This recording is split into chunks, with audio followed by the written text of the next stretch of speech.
शुभम सिंह। खबरों की शुरुआत करेंगे। सबसे पहले बात करेंगे छत्तीसगढ़ विधानसभा चुनाव से जुड़ी एक बड़ी खबर सामने आ रही है। बीजेपी ने स्टार प्रचारकों की सूची जारी कर दी है। बीजेपी ने छत्तीसगढ़ विधानसभा चुनाव के लिए 40 स्टार प्रचारक मैदान में उतारे हैं।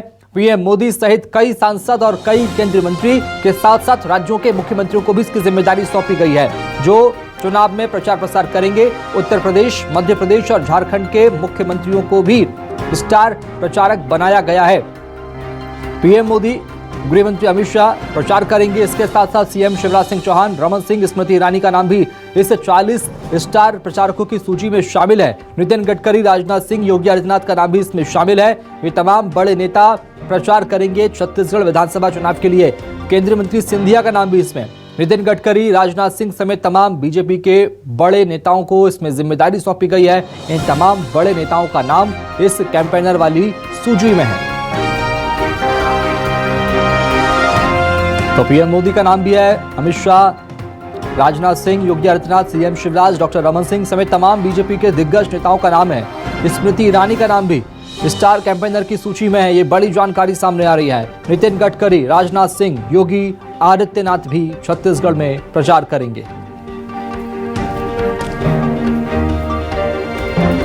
और चलेंगे रायपुर, बात करेंगे सहयोगी नेहा केशरवानी से। नेहा, क्या आपको जानकारी हासिल हो पा रही है? 40 नेताओं को बड़ी जिम्मेदारी यहां सौंपी गई है प्रचार के लिए। किसे क्या जिम्मेदारी और कितना इसका असर, कितना पॉलिटिकल माइलेज बीजेपी को इनकी कैंपेनिंग से?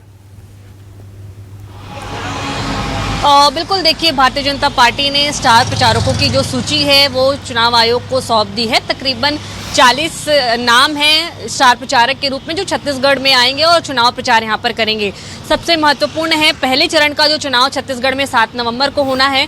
सबसे ज़्यादा जो भारतीय जनता पार्टी का फोकस है वो उसी पर है और उसी लिहाज से इसको देखा जा रहा है, क्योंकि 20 विधानसभा का जो वोट है वो 7 नवंबर को यहाँ पर वोटिंग होगी। तो निश्चित ही इसमें दुर्ग संभाग की भी सीटें हैं, 8 सीटें हैं, बस्तर संभाग की 12 सीटें हैं।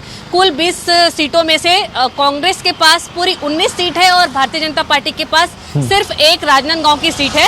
इसलिए जो पहला फोकस होगा, जो स्टार प्रचारक प्रचार करने के लिए आएंगे, वो इन पूरे 20 विधानसभा सीटों पर जो है वो फोकस करेंगे। प्रधानमंत्री नरेंद्र मोदी भी जो है वो स्टार प्रचारक यहाँ पर बनाए गए हैं और उनकी तकरीबन चुनाव तक ये भी बताया जा रहा है कि 3 सभाएं हो सकती है। जगदलपुर में हालांकि उनका एक दौरा हो चुका है, लेकिन अब जो चूंकि चुनावी प्रचार के लिहाज से ये जो दौरा होगा वो काफी महत्वपूर्ण होगा। तो इस पूरे चुनाव तक के अंतराल में 3 सभाएं जो है उनकी हो सकती है। इसके साथ साथ जो है राष्ट्रीय अध्यक्ष जेपी नड्डा भी यहाँ पर पहुंचेंगे। तमाम जो केंद्रीय मंत्री हैं उनकी भी यहाँ पर मौजूदगी होगी। केंद्र के मंत्रियों और उसके अलावा दूसरे राज्यों के मुख्यमंत्रियों की बात करते हैं तो मध्य प्रदेश के मुख्यमंत्री हैं शिवराज सिंह चौहान, महाराष्ट्र के उप मुख्यमंत्री भी जो है वो यहाँ पर आएंगे। तो तमाम जो दिग्गज है वो यहाँ पर आकर के भारतीय जनता पार्टी के पक्ष में माहौल बनाएंगे। बीजेपी का एक और शक्ति प्रदर्शन चुनाव से पहले जो है वो देखने को मिलेगा।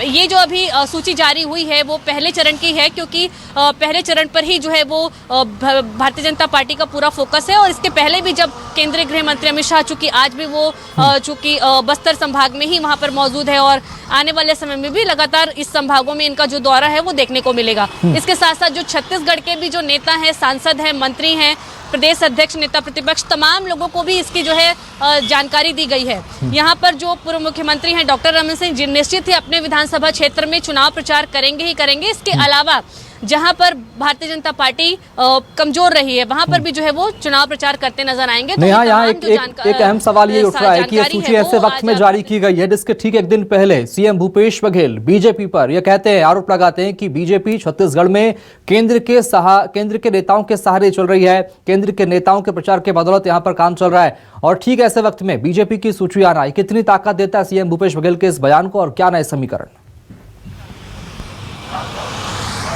बिल्कुल, देखिए, जब से चुनाव की घोषणा हुई है लगातार केंद्रीय नेतृत्व जो है वो भारतीय जनता पार्टी का यहाँ पर पहुंच रहा है। न केवल बीजेपी बल्कि कांग्रेस का केंद्रीय नेतृत्व भी जो है वो यहाँ पर पहुंच रहा है और इसको देखते हुए जो है वो सियासत भी यहाँ पर देखने को मिल रही है। हालांकि स्टार प्रचारक दोनों ही पार्टियों को आएंगे। निश्चित ही अभी कांग्रेस ने इस तरीके की कोई सूची जारी नहीं की है, लेकिन जो आक्षेप है या सियासत है वो दोनों ओर से देखने को मिल रही है। जिस तरीके से भारतीय जनता पार्टी ने भी जो है जिस तरीके से मुख्यमंत्री ने इस पर तंज किया है कि केंद्र नेतृत्व के सहारे जो है अब यहाँ पर भारतीय जनता पार्टी है। तो बीजेपी ने भी जो है वो इस पर पलटवार किया है और सीधे तौर से जो है वो गांधी परिवार ही जो है वो नेता है जो यहाँ पर स्टार प्रचारक कर सकते हैं, क्योंकि उनके पास कोई नेता नहीं है। इस तरीके का जो आक्षेप है वो बीजेपी ने भी लगाया है। तो दोनों ओर से सियासत देखने को मिल रही है, लेकिन चूंकि अब ऐसा वक्त है यहाँ पर जो बड़े से बड़े नेता हैं उनकी यहाँ पर मौजूदगी होगी और एक तरफ दोनों ही पार्टियों का जो शक्ति प्रदर्शन है वो देखने को मिलेगा। इसके साथ साथ जो है अगर हम बात करते हैं निश्चित ही आम आदमी पार्टी छत्तीसगढ़ में झोंकने की कोशिश की और तमाम बड़े नेताओं को यहाँ पर प्रचार की जिम्मेदारी पार्टी ने सौंपी। बहुत शुक्रिया नेहा, खबर को